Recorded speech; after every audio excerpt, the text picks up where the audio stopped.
Hey everybody, it's your sister and your friend Prosperity here. Just giving another update on my extremely toxic situation with my ex-husband. I'm still in Texas, y'all, and I hate that the next time I'm doing a video is not to, and I'm sitting outside, by the way, y'all, if y'all hear a bunch of cars and everything, because I have to have some sort of peace of mind, some type of relaxation. So this is an update to my testimony of leaving a toxic marriage. Today is June 22nd, I think today is the 22nd. I don't know. It's Friday. So just giving y'all an update on my testimony of leaving my toxic marriage, leaving a situation that definitely can be considered a trauma bond situation, where I did not have any boundaries set up because I didn't know better. And as long as I didn't know better, my ex-husband, he was going to continue to take advantage. So I'm still here in Texas. This is also my testimony about trying to move to Texas. Even though my ex-husband is doing everything he can to make the situation hell, other than allowing me to use his credit card, which he put a hold on, or not a hold. He blocked it so that I can't use it today. So anyway, today I was at Hobby Lobby, right? Now, as y'all know, I miss my babies so much. I miss my children with everything in me. I've been a stay-at-home mom their whole lives, off and on. I was a college student, off and on, and I worked different jobs off and on. I worked at Target, I worked at Starbucks. My most recent job before I started DoorDash, which I have a testimony about that, my most recent job was being doing like HHA type work, where I was a overnight companion. I'm doing overnight companion care for elderly patients. So other than those jobs, I always was a stay-at-home mom. Off and on for the past 13 years. I was a stay-at-home mom. I'm the only mother and the only woman that my children know as mom. I'm the only one in my children's lives that they've ever known is always going to be there, regardless of what happens. No matter how much my ex-husband didn't want to be bothered. We went through many years where if he didn't want to be bothered, he just was not there. And I was always alone with the children until these kids got older, y'all. Because my oldest is about to be 13 in a couple days. So today I'm at Hobby Lobby, right? And I call up my two girls. And it's been so difficult. Like I said, it's been hard as hell being away from my children. It's been so hard for me, y'all. I've been crying off and on. It's just been hard. And my ex-husband knows all this, but he doesn't care. All he sees is that I filed for full custody. And so in his mind, it was like, oh yeah, let me go and be as demonic, as vindictive, as evil as I can possibly be. So he has been that. Any chance he get, he's been trying to poison my children's minds. He'll go around other people hoping that they would do the same to try to poison my children's minds. And what he doesn't understand is hell is going to come down on his head. God has never lost a battle, and he's not going to start with prosperity. He's not going to start losing battles just because of whatever. Like, God is not going to lose his battle. And compared to God, my ex-husband is nobody. He's like an ant. And right now, I'm able to talk about this situation without crying, with a straight face. And I'm able to talk about this situation as if I've been so strong throughout the whole thing, because it's been a little while now. I talked to my sister in Hamashiach. Hamashiach is Christ. I talked to my sister, and she helped me. It helps to have someone to talk to. It just helps, even if she can't say much. She loves me. She supports me. She understands as a woman. She understands. Like, she's just someone that loves me and has my best interests at heart. She's not someone like a lot of people in my personal private life in Florida She's not one of those people that thrive off of seeing bad things happen to me. It's demonic. It is so nasty and demonic. And like y'all know from my other videos, those closest to me, a few of those closest to me, blood relatives and my ex-husband, were the ones. They thrived off of seeing me cry. They thrived off of seeing bad things happen to me. Till this day. So anyway, I'm in Hobby Lobby today, right? And I think it's been about maybe 2 hours since this happened. So that's why I said I'm able to talk about it without crying. And I feel a little better, but no, I don't. Not really. So I called my girls, my 12-year-old and my 10-year-old. And I wanted to show them what I was doing at Hobby Lobby. So I had a big thing of yarn in my hand, and I was like, I wanted to tell them about a really, really, really super cool arts and crafts project that I have in mind, y'all. And honestly, I'm still excited about it. Yahuwah is not going to allow the enemy to take my joy, to take my excitement, because y'all knows what's coming. I don't know everything that's coming. I know the promises that he's made to me, but Yahuwah knows what's coming. And so I called my girls, y'all. And I told my oldest baby, and I told my middle child too, but I told my oldest baby, I was like, so I want to do this really cool project with y'all, where obviously I have to wait till I have my kids again. So I told them, I was like, when mommy gets you guys back, when y'all come back with mommy, this is what we're gonna do. So I was like, can y'all see this? And then I had the camera turned and I was holding the yarn in my hand. It was a big pack of yarn. I said, this is yarn, and the idea that I have is for us to make a big thing to hang up on your walls in your rooms. And it's gonna be like not like a yarn hanging decoration, but we're gonna get some I don't know what you call it, some felt, a big piece of felt, and then decorate it and use that to decorate their wall in their room. This would be a really cool, even my baby, my 6-year-old can do it. Excuse me, because me and my kids have always done arts together, arts and crafts. That's another thing that only me and my children have done since my children were little. Their dad does stuff with them now, like he'll buy them stuff off of Amazon and put together stuff, but there's a lot of things that me and my children have been doing since my babies were little. Why? Because I'm me. Like, that's why he hated me. That's why he hated me and wanted to do everything he could to tear me down. So before I even get the words out of my mouth good, my 12-year-old says, Mommy, is Enoch going to Texas with us? When she said that, immediately I knew at this point, because of all the nasty seeds that he keeps trying to sow, immediately I knew that it was something from her dad. It was something that her dad had said. I knew it. So I said, yeah, I plan on him coming. Why?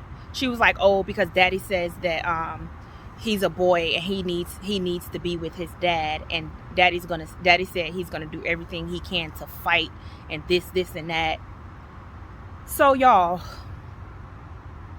I was already stressed. I'm already stressed. It's that time of the month. I don't feel well. And I'm very transparent. Y'all know that. If you don't like it, don't come back to my page. But I bleed very heavy. Very. Maybe it's because of all the fibroids that my stomach is full of. I don't know. So I'm just stressed. It's been hard as hell being away from my children. Coming from being the only one doing everything with your children. Coming from just being that mom to now not being around my children at all. And now this constant crap. There's so much stuff that I could have filed in the courts by now. So my baby told me that her dad said that. And once again, I'm like, why the heck is he telling them about court? Right? I didn't ask her about this. I'm trying to show them what arts and craft project I want to do with my kids. That's it. What she asked me, oh, mommy, is Enoch coming to Texas with us? Yes, I plan on him to come. And I wouldn't be surprised if that came from my toxic narcissistic mother, who does not want anything good for me. It's like this lady has a personal hate against me. It's ridiculous. Like, if you don't like me, just stay out of my life. Like, stay away from my children. At least do that. But don't keep trying to come and just sow demonic seeds. Stop doing that. Like, it's ridiculous. And I could have filed an order of protection against my mother as well. I could have did that. I knew about that. And I think I might do it. I think I might file an order of protection against her if my kids say that she said anything negative to them about coming to Texas. This is my frustrating testimony, y'all. My very frustrating testimony, where Yahuwah instructed me to come to Texas. He promised that he's gonna provide for me.